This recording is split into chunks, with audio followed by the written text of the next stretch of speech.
오늘도 클릭해주셔서 감사합니다. 구독과 좋아요 부탁드립니다. 최근 전 세계의 소식을 가장 빠르게 듣는다는 미국 월스트리트가에서 새로운 움직임이 포착되고 있어 화제가 되고 있습니다. 월가 투자 금융회사들을 중심으로 세계 최대 파운드리 업체인 대만 TSMC의 주식이 대거 처분되고 있다는 것인데요. 이에 중국의 대만 침공 가능성과 맞물려 미묘한 파문이 일어나고 있습니다. 특히 투자의 귀재로 알려진 워렌 버핏은 매입한 지 4개월밖에 되지 않은 TSMC의 주식을 대부분 매도하여 충격을 주고 있는데, 워렌 버핏하면 10년 이상 보유하지 않으려면 단 10분도 보유하지 말라는 명언으로 알려져 있듯 같이 장기 투자에 대한 중요성을 늘 언급했던 터라 그가 불과 4개월 만에 보유 중인 TSMC 주식 86%를 수익 실현도 없이 매도하였으니 그 충격은 더 컸습니다. 버핏은 TSMC 매도 후 안전자산으로 여겨지는 애플 지분을 대폭 늘렸는데요. 이에 전문가들은 최근 월가에서는 중국의 대만 침공이 임박했다고 보고 TSMC에 대한 투자를 중단하였다라고 하였습니다. 워렌 버핏은 지난 3일 홍콩 증시에 상장한 전기차 업체 BYD 주식도 400만 주 이상 처분하면서 최근 대만과 중국 대표 투자 종목을 상당수 처분한 것으로 나타났습니다. 미국 최대 투자 회사인 JP모건과 블랙록 역시 지난 4분기에 각각 400만 주씩 TSMC 주식을 매각했다고 공시하였으며, 하이거 글로벌 매니지먼트도 지난해 3분기에 취득한 TSMC 주식 130만 주를 4분기에 모두 처분했다고 밝혔습니다. 중국의 대만 침공 리스크는 세계 1위 파운드리 업체인 TSMC가 가진 가장 치명적인 리스크로 장기적으로 삼성전자 반도체 파운드리에 큰 호재가 될 수 있는데요. TSMC는 현재 세계에서 생산되는 최첨단 7나노 칩의 90%를 독점하고 있는데, 이러한 첨단 반도체는 군사 장비에도 필수적으로 사용되고 있어 중국의 대만 침공 목적 가운데 가장 큰 이유 중 하나로 꼽히고 있습니다. 지난해 미군 고위 간행물은 TSMC의 팹 인력을 대피시킨 다음 대만에 있는 TSMC의 팹을 파괴할 것을 촉구하기도 했는데요. 이에 대해 대만 국가안보국은 ASML, 어플라이드 머티리얼스, KAL, 램 리서치와 같은 회사의 장비가 없다면 TSMC의 팹은 자체적으로 칩을 생산할 수 없기 때문에 굳이 파괴할 필요가 없다고 말하기도 하였습니다. 특히 최근 미국 공군의 한 사성 장군은 휘하 장병들에게 2년 후 중국과 전쟁을 할 수 있으니 대비해야 한다고 경고하여 화제가 되고 있는데요. 미국 공군 기동사령부를 이끌고 있는 마이클 A. 미니언 장군은 장병들에게 보낸 메모를 통해 오는 2025년 중국이 대만을 침공하여 전쟁이 예상된다며 내가 틀리기를 바란다고 발언하였습니다. 미니언 장군은 중국의 입장에선 미국과 대만이 각각 대통령 선거, 총통 선거를 치르는 2024년이 군사적 행동을 취할 수 있는 잠재적 기회라며 여러 가능성을 대비해 전쟁을 준비하라고 덧붙였는데요. 해당 메모가 소셜미디어를 통해 유포되면서 많은 사람들에게 충격을 주었습니다. 또한 그는 대비를 서둘러야 한다며 지휘관들에게 다음 달 말까지 중국과 전쟁에 대비한 주요 계획을 보고하고 지상 연락망을 갱신하라고 지시했으며, 그러면서 다음 달 중 무기를 소지할 수 있는 조종사들에게 7m 표적 실사격 훈련을 실시하라며 절대적으로 머리를 노려라고 적시하였습니다.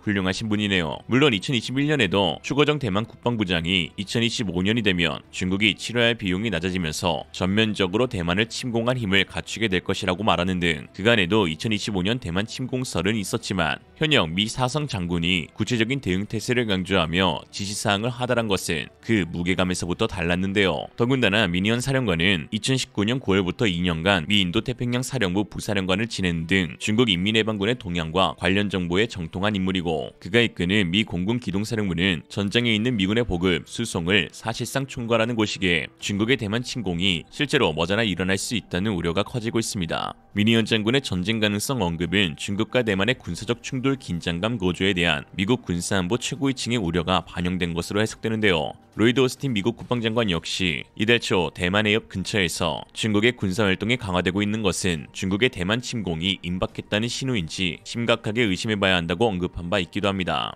이에 중국의 대만 남중국해 동북아에 대한 군사적 위협을 억제할 수 있는 방법으로 미국에서는 주변국들의 군비 증강을 통한 대중국 억제력 향상을 도모하고 있어 한국군에 끼칠 영향도 기추가 주목되고 있는데요. 최근 미 해병대의 데이비드 버거 사령관은 한국과 일본, 호주 등 주변국과 협력해 억제력을 높이면 중국과의 전쟁은 막을 수 있다고 밝혔습니다. 그는 중국의 대만 침공은 단순히 대만 한 국가만의 문제가 아닌 동북아 전체를 전쟁의 소용돌이로 빨려들게 할 수 있다며 한국에 대해서는 미중 간의 갈등 고조로 인해 북핵 문제가 통제되기 어려워 한반도의 군사적 긴장감도 높아질 수 있다고 하였습니다. 이 미국 조야에서는 한국, 호주, 일본의 군사력 증대를 중국을 억제할 수 있는 최고의 수단으로 보고 있는 것이죠. 이러한 기조는 미국, 영국, 호주의 3자 안보 파트너십 오커스를 보면 알 수 있는데요. 오커스는 5IG로 통칭되는 5개국 간 군사동맹보다 더 물리적인 군사적, 기술적 측면으로 강화된 최상위 군사동맹으로 실질적으로 인도태평양 권역 내에서 중국의 영향력 확대를 저지하기 위한 것으로 분석되고 있습니다. 특히 오커스의 첫 주요 활동으로 호주의 원자력 잠수함 보유가 추진되고 있는데 초기에는 미국이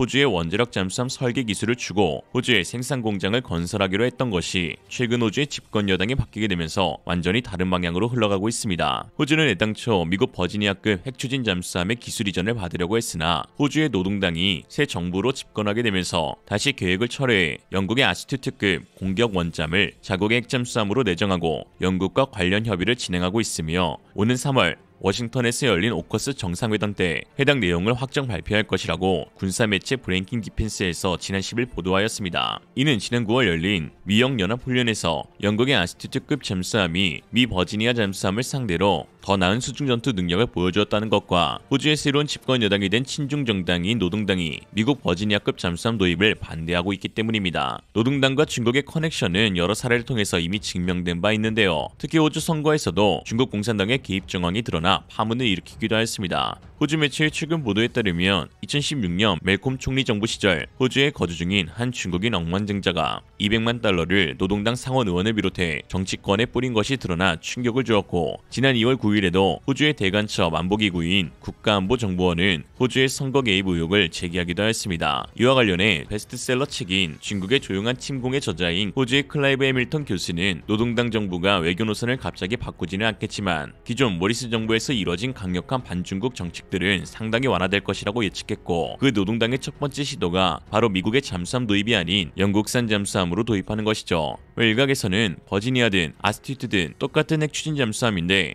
뭐가 문제냐라고 하실 수 있지만 실제 문제는 성능이 아닌 바로 시기에 있습니다. 브레이킹 디펜스가 인용한 보고서에 따르면 호주 정부는 영국에서 핵추진 잠수함의 모듈을 받아 호주에서 조립을 하는 방식을 추진하고 있는데 전력화까지는 최소 15년 이상이 걸릴 것으로 보여 많은 우려의 목소리가 나오고 있습니다. 이는 2000년대 기술로 제작된 잠수함을 구매해 2040년대부터 사용할 수 있다는 것을 의미하는데요. 중국 해군에 대한 억제력을 발휘하기 위해 도입하기로 한 핵잠수함이 어쩌면 중국의 대만 침공 이후 미중 패권 다툼이 끝난 이후에나 도입될 수 있다는 것이죠. 더군다나 비용적인 측면에서도 미 버지니아급에 비해 훨씬 비싼 척당 6조 원에 이를 것으로 전망되고 있어 만약 호주가 자금 조달에서 어려움을 겪는다면 도입 시기는 더 길어질 수 있는 것입니다. 현재 미국은 중국을 제1의 위협으로 간주하며 기존 중동 지역으로 맞춰져 있던 군 전략을 중국이 활개치는 인도태평양 지역으로 돌려버렸는데 이런 와중에 호주 정부의 핵잠 늑장 도입은 미국이 구상하는 중국 견제 전략에 큰 구멍을 내고 있는 것이죠. 미국 입장에서는 당장 수년 내로 중국이 대만을 침공할 수 있다는 우려가 빠르게 확산되고 있는 가운데 특히 주변 국가의 해군 전력 협력이 시급한 상황으로 이에 한국이 호주를 대체해 미국 핵잠수함의 기술 이전을 받거나 핵잠 안전체를 도입할 수도 있다는 분석이 나오고 있습니다.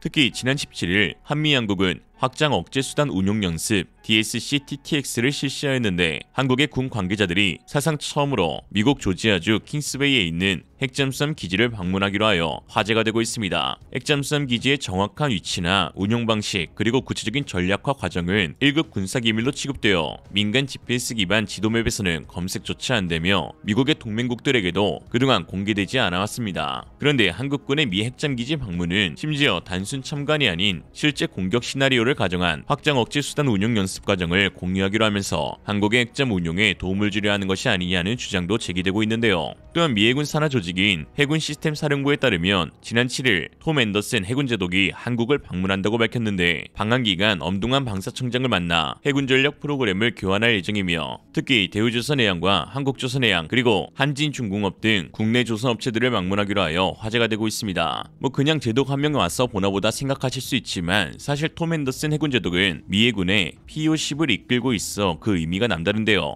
미국 국방부 최대 군사장비 조달 조직의 하나인 PO-10은 잠수함, 특수목적선, 구축함 등 모든 전투용 해군 전력 조달뿐만 아니라 개발까지 총괄적으로 책임을 지고 있기 때문에 한국의 조선 3사와의 협력이 귀추가 주목되고 있습니다. 최근 이러한 기조에 해외 최대 군사 매체인 네이버 뉴스는 차기 한국의 잠수함이 원자력 추진 잠수함으로 개발될 수 있다고 언급하기도 했는데요. 특히 한국과 미국 간의 SMR 소형 원자력 협력이 추진되면서 한국의 핵잠수함 개발 및 도입 가능성이 높다고 평하였습니다. 매체는 전문가에 따르면 SMR 기술 확보가 핵잠수함 획득에 있어 가장 중요한 단계임을 알 수 있는데 현재 한국의 핵잠수함 도입 가능성은 추측 그 이상으로 익명을 요구한 군 관계자에 따르면 북한의 핵잠수함 획득 가능성에 대한 기술 브리핑이 최근 진행되었고 이 자리에 방위사업청 관계자와 대한민국 해군, 대우조선해양 그리고 핵잠수함 전문 외국계 대기업들이 참석한 것으로 알려졌다고 하였습니다. 한국의 핵잠수함 도입은 선택이 아닌 필수인데요. 핵추진 잠수함은 비대칭 전력 가운데 최고의 억제력을 갖춘 게임 체인저로 평가받고 있는데 디젤 잠수함이 연료 보급을 위해 2-3주밖에 수중 기동을 하지 못한다는 단점이 있는 반면 핵추진 잠수함은 한번 우라늄 연료의 장착으로 잠수함 폐기 때까지 연료 교체 없이 무한대의 항행이 가능하기 때문입니다. SLBM 탄도미사일이나 핵미사일을 장착한 핵추진 잠수함은 전 세계 모든 곳을 단 40일 만에 도달하여 쥐도 새도 모르게 적을 타격할 수 있는